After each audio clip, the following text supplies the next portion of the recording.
Bueno, ahora sí estamos con Carlos Zoe Vázquez, el presidente del Instituto Nacional Penitenciario, el INPE, y vamos a conversar también sobre diferentes temas vinculados a cárceles, a política criminal. Él viene también de trabajar mucho políticas criminales, en la implementación del Código Procesal Penal, domina mucho la materia y ahora está en la cancha de las cárceles.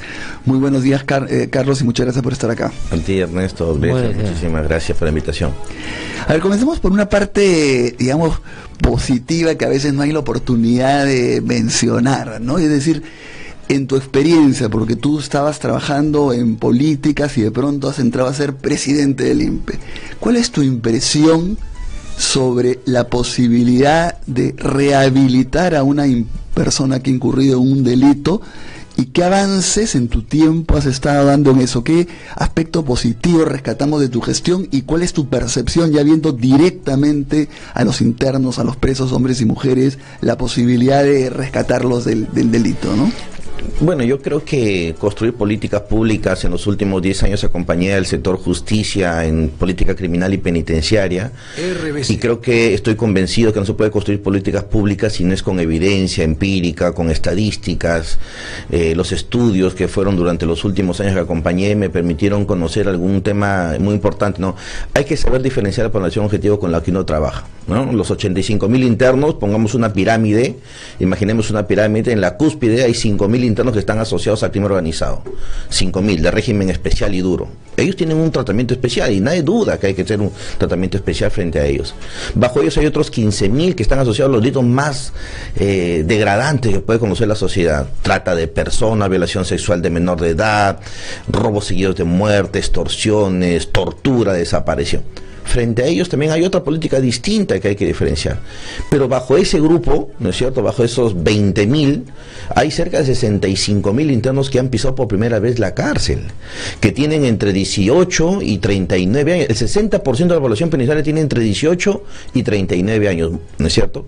El Censo Nacional Penitenciario, que por primera vez la República del Perú se hizo el año pasado, 9 de cada 10 internos, es un mito que hay que romper, 9 de cada 10 internos previo al internamiento tenía un trabajo, una ocupación poco técnica y mal remunerada, quizás, un tema de desigualdad que hay que revisar en el tema de la criminología, pero tenía un oficio previo. Por eso que en los penales tenemos un montón de gente que son panaderos, electricistas, albañiles, hasta profesionales. Me voy a dedicar a tu pregunta, quiero enfocarla a este segundo gran grupo. Pero, solamente decir, estamos hablando de una población penitenciaria que ya supera los 80.000, 85.000, y estás hablando de un sector que tú crees que no están en los delitos más abominables o más graves, que de alguna manera estás diciendo qué cosas se puede hacer ahí. Así es. Entonces, mira, aprovechando, digamos, estas tres variables de que es una población joven, 18 a 39, 60% de la población, 2, de que tiene un oficio conocido, y 3, de que es un primario, es una persona que recién ingresó a un penal. Entonces hemos apostado en una política denominada cárceles productivas. Habíamos encontrado que actualmente tenemos 224 talleres, en los 69 penales que tiene el Perú existen 224 talleres, pero habíamos encontrado una metodología que era la siguiente, ¿no? Si yo era zapatero, el día de visita la familia ingresaba, me traía cuero y yo producía un zapato, y el día de la visita una vez más la familia venía y sacaba el zapato. Muy bien, ese mercado de la familia puede resistir la primera o segunda producción. A la tercera producción la familia dice, ya no te puedo colocar el zapato. Yo pongo el clásico ejemplo de el hijo, el sobrino o aquel familiar que lleva la rifa un día y dice, apóyame tía, apóyame papá con la rifa. Te compro la primera, la segunda, la tercera, digo, ya te apoyé suficiente, ¿no? Claro, entonces esa metodología ha determinado que el interno sea poco productivo, poco técnico, que no responda a la demanda del mercado, y este año sacamos en la Delegación de Facultades el decreto legislativo 1343, cárceles productivas, en la que comenzamos a impulsar la producción de la empresa, de la pequeña y microempresa. Mira, hoy día hay textiles, empresarios textiles en Gamarra que no tienen un hangar, ya no pueden conseguir mano de obra. Existen en Trujillo, por ejemplo, tenemos todo el tema de los zapatos, no hay perfiladores en el mercado y el empresario no puede seguir teniendo en los penales una mano de obra cautiva, tiempo suficiente, hangares, espacio. Hemos implementado todo eso. Nos acompaña hoy día con el 1343, el registro legislativo, SUNAT, que da registro único de contribuyentes a los internos, Banco de la Nación, que les da cuentas especiales donde solamente el empresario puede depositar. Eso es un primer avance que hemos logrado. RENIE con algunos documentos de identidad. Y hoy día tenemos en los 224 talleres 27.000 internos que trabajan. De los 85.000, 27.000 trabajan en textiles, panadería, carpintería. Estamos produciendo, por ejemplo, uniformes del ejército en Chincha, uniformes de la policía en Huancayo, en Quencoro, Cusco. Todo lo que el extranjero compra en Cusco, el souvenir, por ejemplo, una chalina, un guante, se produce en el penal. 7.700.000 soles produce Quencoro anualmente, el penal. 7 millones. Hoy día los 224 talleres producen 150 millones de soles anualmente. Y la pregunta es, oiga, ¿y cómo lo sabe usted que se produce esa cantidad? Porque por ley el 10% viene directamente, por recursos directamente recaudados al INPE. Nosotros tenemos hoy día 15 millones de soles por RDR, que nos permite nuevamente invertir en talleres. Entonces, yo creo que proyectan el total, digamos, por el 10%. Claro, así es. Entonces, sí, y esto que ese 10% y ese, digamos, esa proyección grande, viene con todo también el problema que existe de una mala fiscalización, de una mala recaudación. O sea, yo pienso que es mucho más. Ese es un gran avance, por ejemplo, ¿no? Para pasar también a otros temas, pero yo digo, te escucho y digo, esta es una verdadera inversión, es decir, inversión en el sentido en seguridad. Está sacando a un montón de gente del delito, les estás devolviendo la dignidad, estás creando fuentes de trabajo. No, a veces no se entiende ese tema, pero lo está hablando de una persona que tiene contacto permanente con los presos. Gracias. Sí. Muy buenos días por haber venido, doctor Vázquez. Y quería preguntarle, pero hay una discusión ahora sobre los violadores o las personas que cometen actos de violencia sexual. ¿Es posible que una persona que ha producido, ha sido parte o ha cometido un delito de esta naturaleza, que se rehabilite bajo, digamos, los alcances que nos acaba de dar, es decir, siguiendo un poco esa ruta que usted bien nos ha descrito esta mañana? Y lo otro, ¿cuál es su opinión sobre la pena de muerte? Porque es lo que ahora se está discutiendo. Se dice, esto no tienen remedio, o sea, no hay otra manera sino matarlos. ¿Qué piensa sobre eso? Bueno, yo creo que el presidente de la República, la Premier y el ministro de Justicia, ya de una posición institucional, han dejado zanjado el tema de que la pena de muerte no es agenda del sector justicia, no es agenda del INPE, ni es agenda del Ejecutivo. Por tanto, yo dejo y me sumo a esa posición de que no es hoy día una agenda del Estado como tal. Dos, respecto a la violación sexual, y yo sí creo y estoy convencido, el último informe publicado en el Latinobarómetro de Latinoamérica, el 2016, el último reporte, muestra que la violencia en Latinoamérica es un tema muy complejo, ¿no? 6 de cada 10 latinos consideran de que uno de los principales problemas, ya no solamente la delincuencia o la corrupción, sino que la violencia de por sí es un problema muy fuerte. Violencia de género frente a los niños, violencia en la comisión de los hechos punibles, etcétera. Nosotros, de los 85.000 internos que tenemos, el delito, si solamente por delitos, no lo llevemos por familias delictivas, sino por delitos específicos, el segundo delito de los 85.000, el primer delito es robo agravado, 23.085 internos están por robo agravado, y el segundo es violación sexual, pero de menores de edad. Es impresionante. Con 7.900 internos metidos en temas de violencia sexual. Antes de pasar, si se puede o no rehabilitar a estas personas, quiero explicar un tema muy importante que se hizo a consecuencia del Censo Nacional Penitenciario. El Censo Nacional Penitenciario abordó una parte muy interesante de los 85.000 internos. ¿Qué pasó en la familia? ¿Qué pasó en la escuela? ¿Qué pasó en la comunidad? Previo al internamiento. A nivel de familia, 5 de cada 10 internos manifestaron que a nivel de familia, cuando eran niños, habían sido violentados, ¿no? No manifestaron si era un nivel de violencia sexual, pero habían sufrido violencia. La mitad. La mitad, 5 de cada 10. 4 de cada 10 manifestaron que durante su niñez ya tenían un familiar que se encontraba interno. Miren. Y además, 4 de cada 10 manifestaron que antes de los 15 años abandonaron ese hogar. Familia disfuncional. Primera variable. ¿No es cierto? Pasamos al tema de educación. 6 de cada 10 de los internos no ha culminado la educación básica regular. Deserción escolar. Por diferentes causas. comunidad en riesgo. 4 de cada 10 internos manifestaron que vivían en una comunidad de riesgo y que uno de sus compañeros o amigos de la comunidad, aparte que se expendía drogas, ya había delinquido. Entonces yo creo que estos factores de riesgo se explican mucho, ¿no es cierto? Una primera visión de lo que vamos a encontrar posteriormente. Pasemos ahora de lo que sucede dentro de los penales.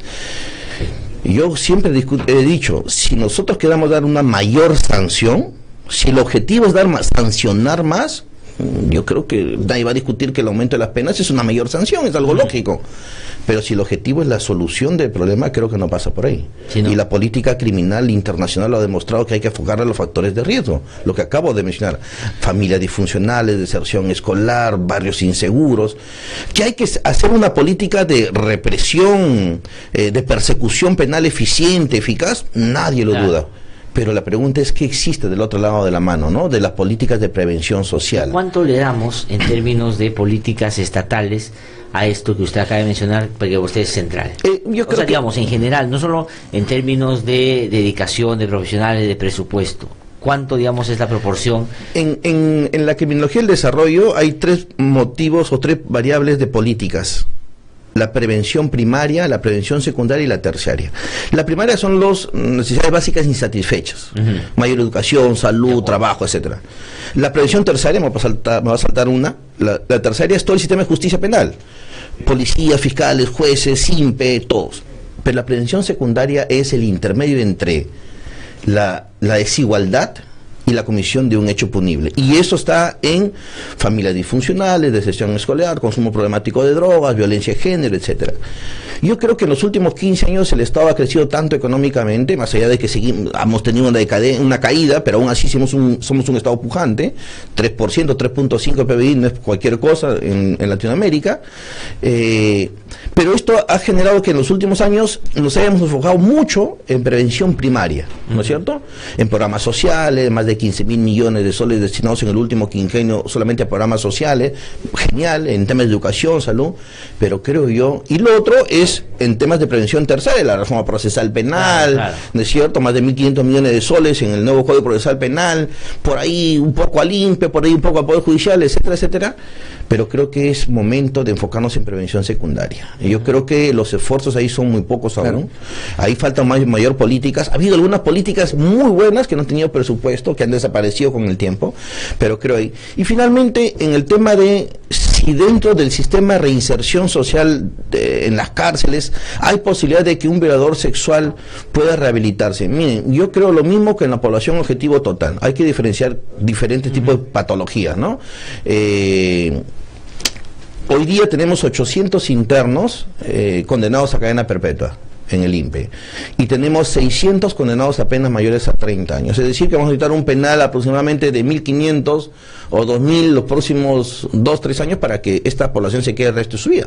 Claro. ¿No es cierto? Entonces, habrá que hacer ya, la pregunta es si habrá que fortalecer los programas sobre agresiones sexuales que tenemos, por ejemplo, el caso del Lurigancho, algunos programas exitosos, que si bien es cierto, llega muy poca población penitenciaria, o si tendremos que hacer otro tipo de replanteamiento de políticas de reinserción para que no tanto recuperarlos, sino para que pasen el resto de sus días. Claro. ¿No es cierto?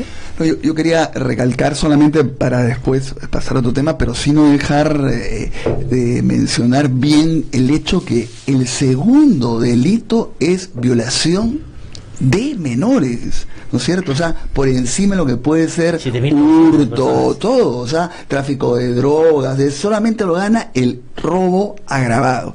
Y el cuarto creo que además es violación sexual en general, por ahí va. En familias, sí. En familias cae, la violencia sexual cae al cuarto puesto y sube la familia como el patrimonio en concreto, el tráfico de drogas, pero si hacemos por delito específico, sube la violación sexual. Por eso digo, hay que tener en cuenta que el problema es mucho más complejo y grave. En base a la discusión de ahora, si es que hubiera pena de muerte, tendrían que matar a 7.900 personas, más o menos, ¿no es cierto? O sea, y digamos, si quisiéramos ser ya un poco más juristas, teniendo en cuenta que es una ley penal sustantiva, la pena en el tiempo no se puede aplicar retroactivamente. Claro. Sin duda, o sea, digamos, finalmente ahora, es inútil por ese lado, ¿no? Sí, ahora, otro elemento para evaluar, y evidentemente tú inmediatamente te vas a dar cuenta hacia dónde está. Estaba viendo la cifra del INPE y por edad se sigue a partir de más de 60 años, ¿no es cierto? ¿Cuánto es la población, por ejemplo, más de 70 años? Estamos hablando si se da una norma, por ejemplo, donde se permite la detención domiciliaria o el arresto domiciliario, que ahora es solamente para procesados, ¿no es cierto? Se permite para los condenados también a partir de una determinada edad. Por ejemplo, ¿cuántos son a partir de 60 años y a partir de 70 años? Bueno, tenemos una cifra que a partir de los 70 años son aproximadamente unos 800 internos. También hay que mencionar que la violencia sexual de menor de edad, no toda, pero hemos visto que la mayoría de personas que han ingresado al sistema tienen una edad muy alta, están asociados a violencia sexual de menor de edad, ¿no es cierto? Tenemos muchos internos de edad, de la tercera edad, que ha ingresado a los penales por violencia sexual de menor edad. Ahí habría que hacer un estudio también para ver cuál es esa explicación, ¿no es cierto? Pero tenemos digamos, una población en total de mayor de 60 o de 70 que bordean unos 2.000 internos, un 2% de la población se encuentra en esa edad, ¿no? Claro. ¿Y tú estás de acuerdo que no beneficio, sino hasta ahora uno puede tener detención domiciliaria solamente si está procesado? Una vez que está condenado ya no procede esta figura de detención domiciliaria. ¿Tú estarías de acuerdo que pasara también para los condenados?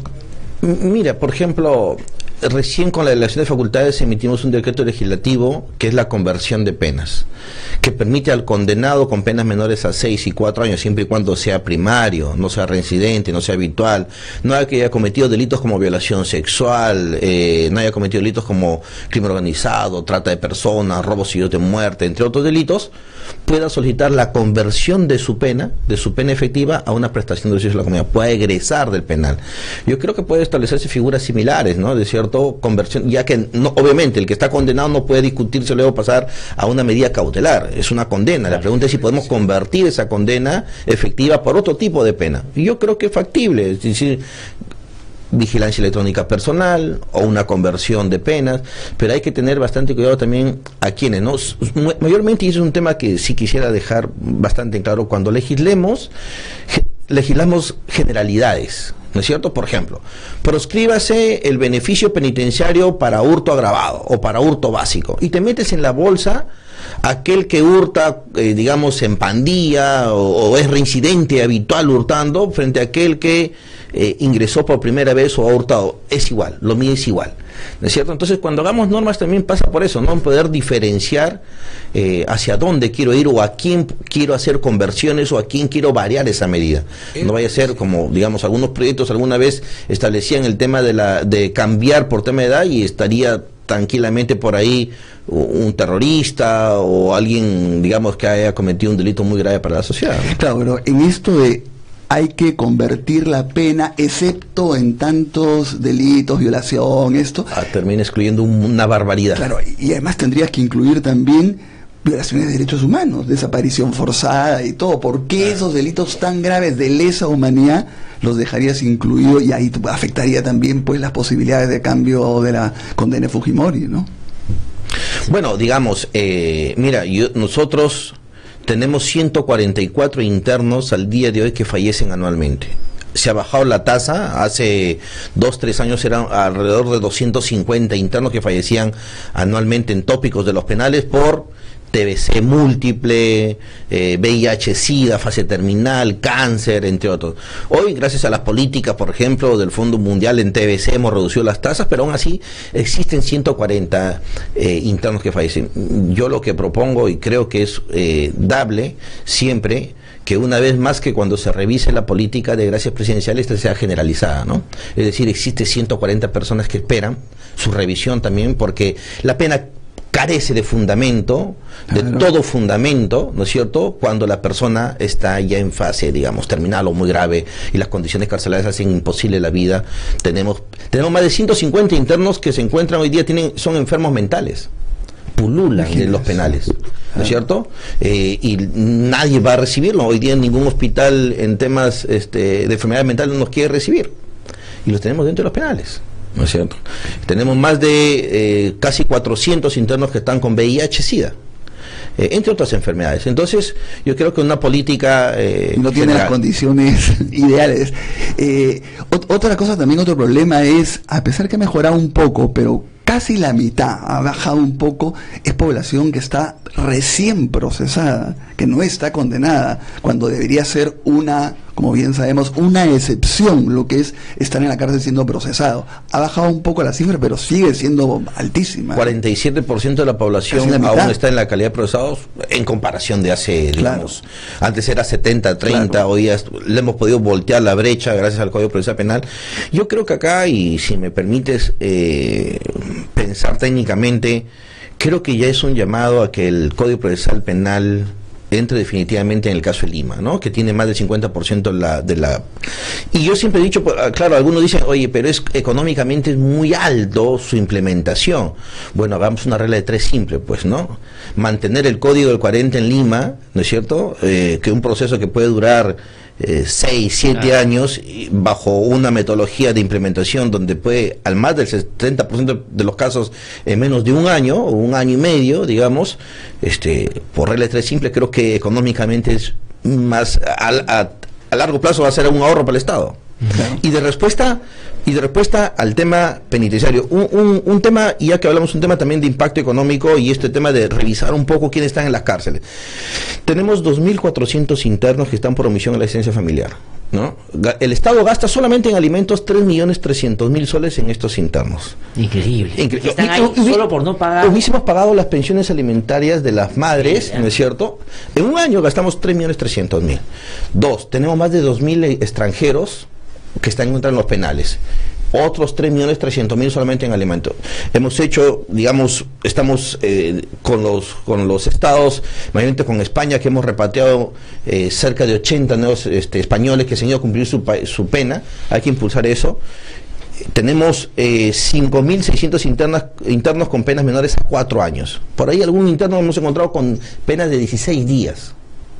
Entonces yo creo que, digamos, hay que también ser un tema de evaluación económica de las decisiones a quienes establecemos el internamiento y a quienes no. No, más porque las personas que no pagan una pensión, en realidad las mujeres o los hijos lo que quieren es que les pague la pensión mensualmente, y estando en la cárcel no lo van a hacer. O sea, digamos, no se resuelve el problema por el cual ha terminado siendo... Me preguntan, Gringallo va a salir, pero él estaba bajo el sistema porque era menor de edad, digamos, el momento que cometió los delitos por los digamos, de sicariato que todos ya hemos podido conocer.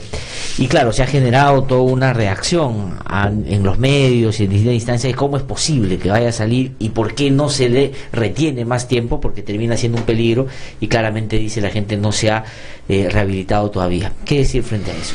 Bueno, yo creo que acá yo he escuchado algunos comentarios, la verdad, incluso de representantes de adolescentes infractores, que es preocupante, ¿no?, esa visión que se tiene.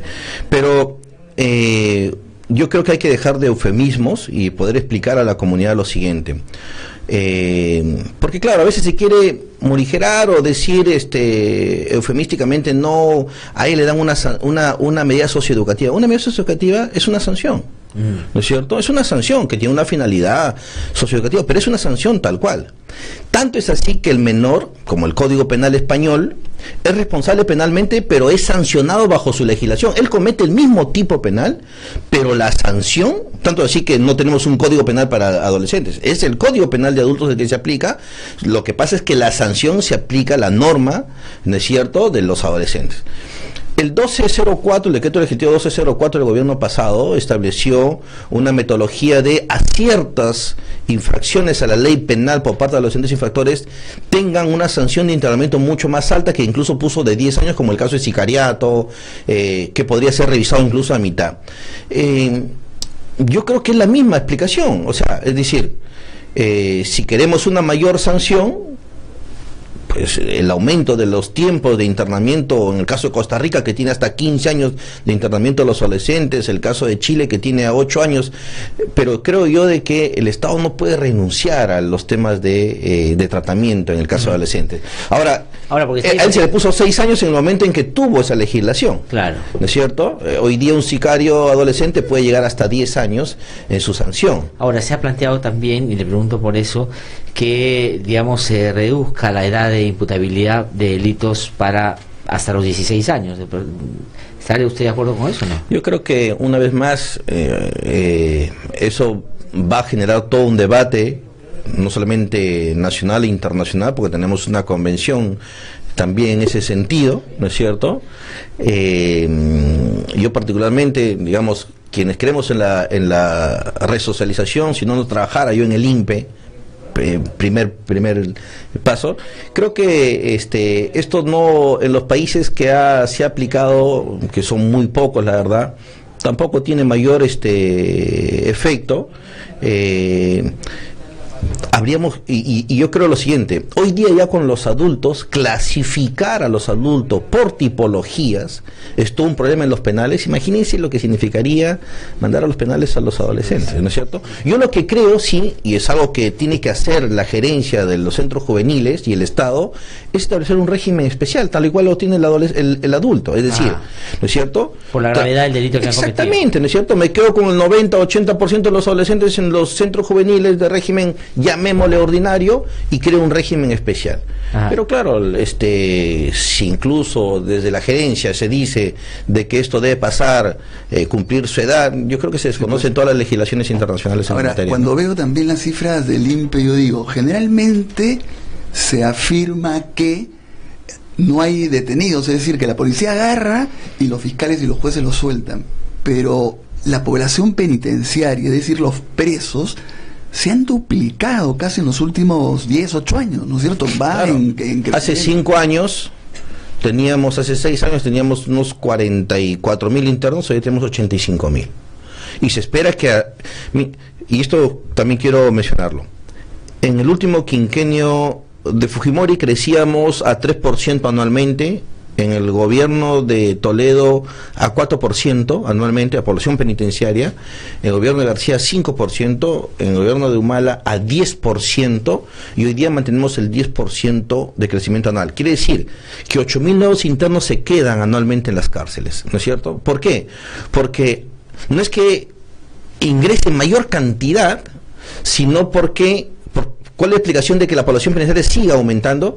Porque la reducción de beneficios penitenciarios, ¿no es cierto? Y el aumento de las penas hace que cada vez menos salgan y cada vez más gente se quede, ¿no es cierto? Entonces el tema va a ser que se estima que de acá al cierre de gobierno tendremos en 117.000 internos. Claro, porque esa es otra de las medidas, ¿no? Se dice, vamos a elevar las penas, vamos a crear más delitos y vamos a eliminar beneficios penitenciarios.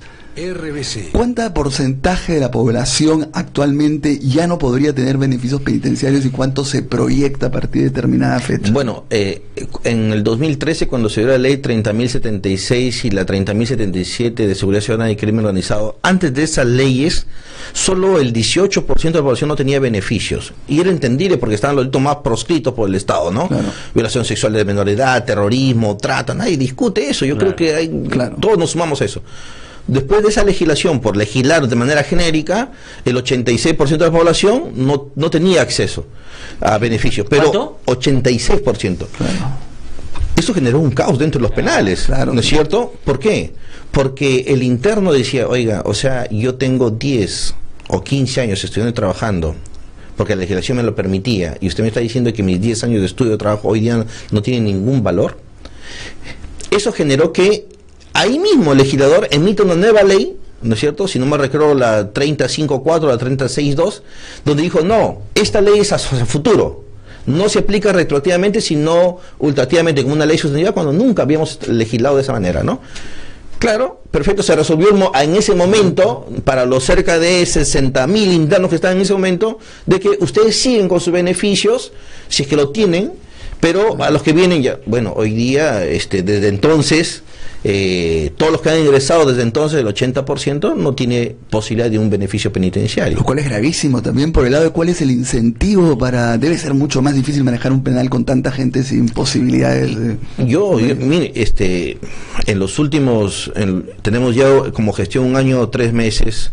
estamos impulsando todo, estamos reclasificando. Ustedes han visto, la comunidad ha visto de que todo aquel interno que quiere seguir desde los penales generando violencia, extorsiones, lo estamos sacando y lo estamos llevando a penales de máxima seguridad, como el caso de Cajamarca, que es un régimen muy duro, 2 horas de patio, ¿no es cierto?, al día, y el resto a su celda, porque así lo establece la legislación penitenciaria. Y estamos generando infraestructura penitenciaria por los próximos 4 años, que tenemos un plan de generar 35.000 unidades de albergue, con todo lo que significa también eso de costo para el Estado, pero hay que, digamos, entender qué vamos a hacer con todo ese crecimiento poblacional que se espera también en los próximos años. Hemos mantenido, entre comillas, la calma de los penales hasta la fecha, pero es un tema latente de todos los días, ¿no? El presidente del INPE todo el tiempo... Esto es, digamos, yo desde que asumo el INPE, asumí la responsabilidad del reto y las consecuencias que esto significa para mí como funcionario público, pero creo que el Estado tiene que entender de que el tener asignados en que la población siga creciendo, en que por más esfuerzo de infraestructura y todo lo que significa de inversión continúe, esto es un tema latente de siempre, de que mañana más tarde haya un motín, una reyerta y lo que seamos que eso... Pero hay un comité de clasificación en el sentido a dónde vas, a qué penal, ¿no es cierto?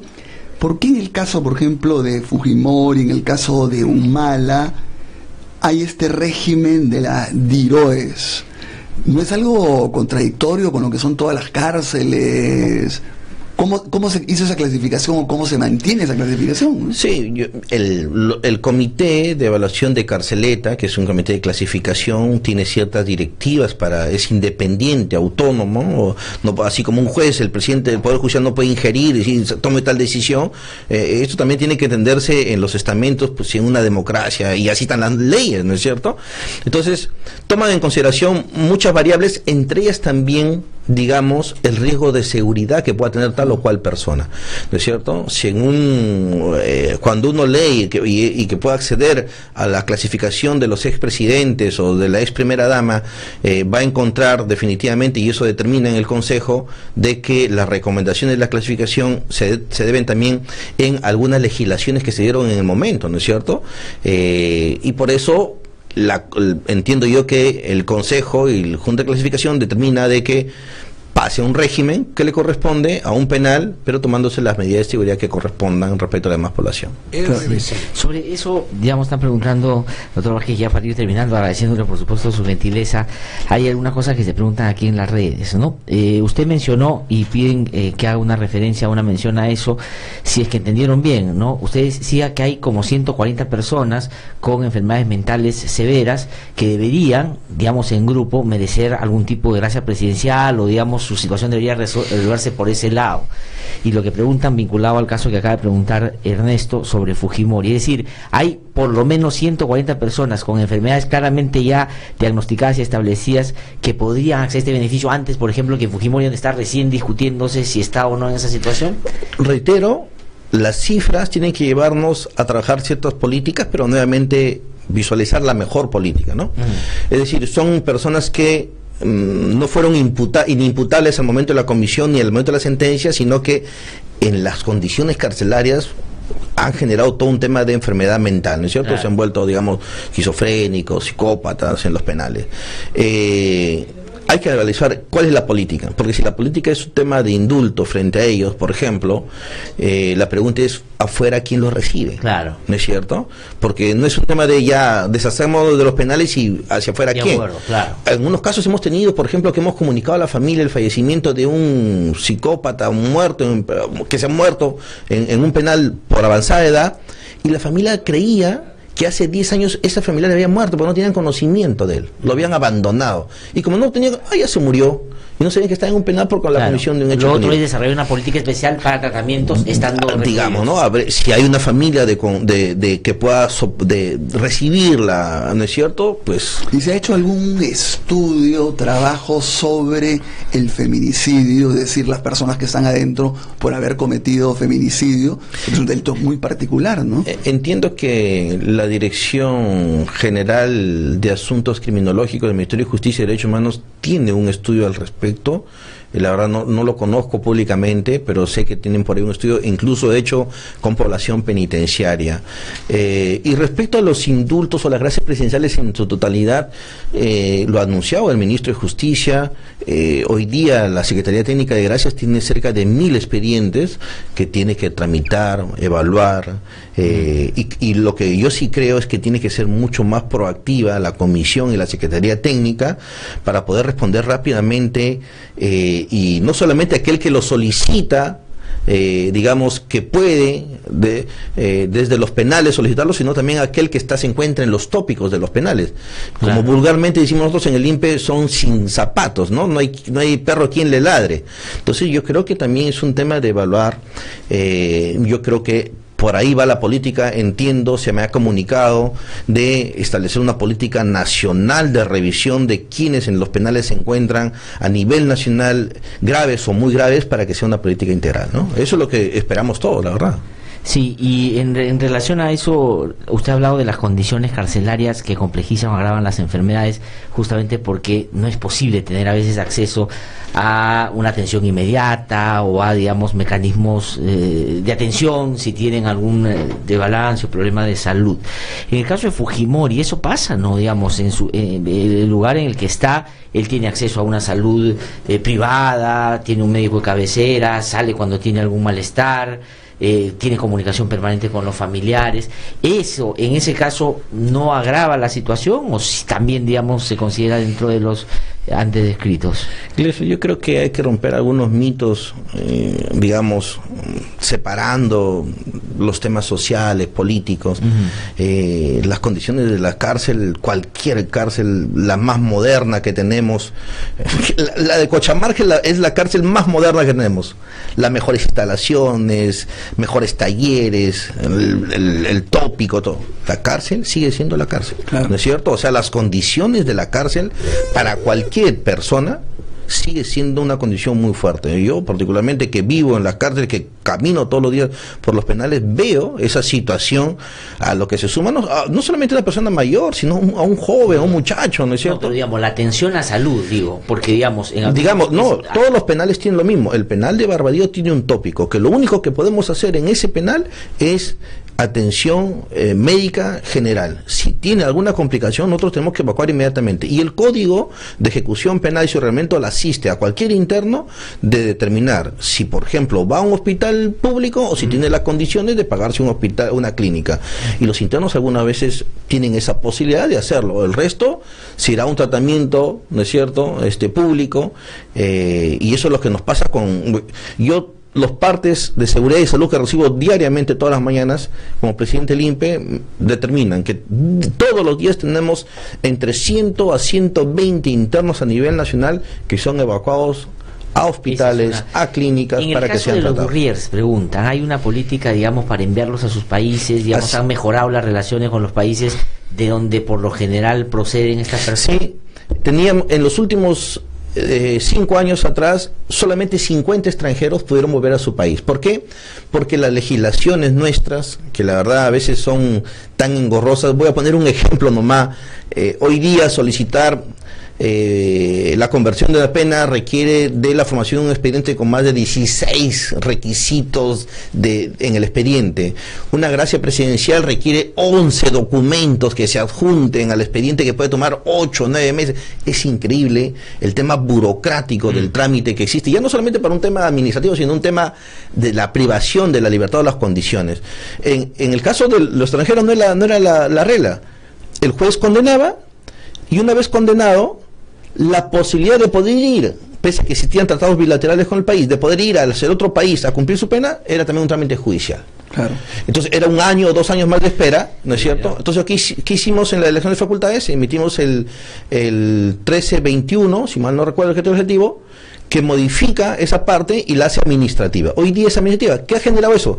Que desde enero a la fecha 182 extranjeros hayan podido ir a su país, no a que vayan libres, sino para que cumplan su pena por una sencilla condición. Naciones Unidas ha establecido que un extranjero en una cárcel es población vulnerable. ¿Por qué? Porque se enfrenta a una legislación que no es la suya, se enfrenta a un idioma, muchas veces, un salvo los latinos, claro, que no es el suyo, y además que no tiene visita. Sí. Y el que no tiene visita en un penal tiene las carencias de que no ingresa material, no ingresa las condiciones mínimas. Nosotros le damos un colchón, unas sábanas, la alimentación, le abastecemos con algunos productos mínimos esenciales de higiene, claro, pero no son... Otro problema es que mucha gente entra sin haber debido entrar a las cárceles y sale rápidamente, y eso es todo un costo de la persona económico. Sí. Se hizo un estudio en el 2016, en que es algo que bien interesante, y también un poco para romper los mitos de que siempre es el beneficio penitenciario que el coadyuva a la impunidad. No, señores, miren, se lo vamos a poner claro. Año tras año ingresan 20.000 internos y salían hasta hace poco 18.000 o 17.000, ¿correcto? Con las proscripciones de beneficios ingresan unos 20.000 y salen 12.000 anualmente.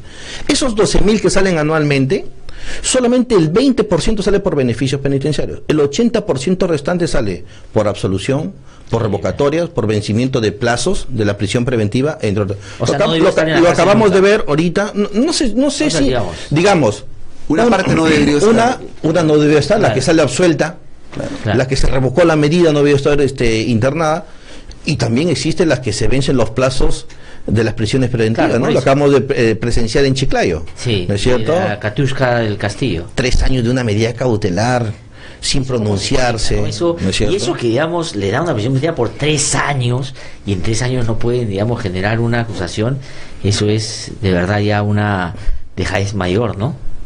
Ahora, la última que yo tengo que preguntar acá, yo estoy tratando lo que dice la gente. Toledo, si viene, ¿a dónde va a ir? ¿A la Digoes? Bueno, esperemos que la Junta de Clasificación, que es autónoma, determine. O sea, primero que lo traigan y después que, digamos... veamos. Pero tendría que ser una cosa así, ¿no? Por seguridad, bajo el mismo criterio que hoy en Tumala y... Entiendo que es un derrotero que ha marcado ya la comisión de selección. Doctor Vázquez, muchísimas gracias. A usted, muchísimas gracias. Felicitaciones de verdad por el trabajo. Gracias. No se conoce mucho, sí, algunas cosas salen en los medios, pero hay varias otras que nos ha contado esta mañana que nos parece muy importante, y hay una apuesta por la rehabilitación, por la resocialización, que es fundamental, creo que impulsar y no caer. Si me permites, en este marco, 2 mensajes finales. Es una, con el arzobispado de Lima, con la llegada de nuestro Papa, estamos haciendo 300.000 rosarios en 11 penales de Lima, 300.000 rosarios, más de 20.000 polos para los voluntarios que van a venir, y con el ministro de Justicia hemos visto la posibilidad desde los penales del norte poder acompañar a la reconstrucción. Mira, si tenemos en los penales de Tumbes, Trujillo, Piura, Lambayeque, Carpintería, podríamos, como lo estamos haciendo, por ejemplo, recientemente en Huancayo, con una suscripción con el gobierno regional, en que estamos alimentando de carpetas y sillas a las escuelas de la SUGEL, podemos hacerlo desde todo el norte, ¿no es cierto? Sí, pues. El día en que podamos cambiar esa estima de que las cárceles son escuela de delito, es la única posibilidad, es poder hacerlas productivas. Y eso, si bien es cierto, y reitero, no es para la totalidad de la población, ¿no es cierto? Unos 20.000 estarán en régimen duros y especiales y con todas las sanciones que correspondan. Hay que seguir apostando por 6 de cada 10 de los internos que son primarios, que son gente joven, que tiene un oficio y quiere resolver, y que tarde o temprano van a salir. Eso sí, es salir, no. O sea, la comunidad tiene que entender, el interno tarde o temprano va a salir. Y la pregunta que nos debemos hacer es, si sale tal cual ingresó o si sale siendo técnico productivo, ya se apostamos, ¿no? RBC. Muchísimas gracias. Felicitaciones. Ha sido el presidente Limpia que ha conversado con nosotros. Conmigo hasta el día de mañana a las 7. En eso nos vemos el próximo jueves.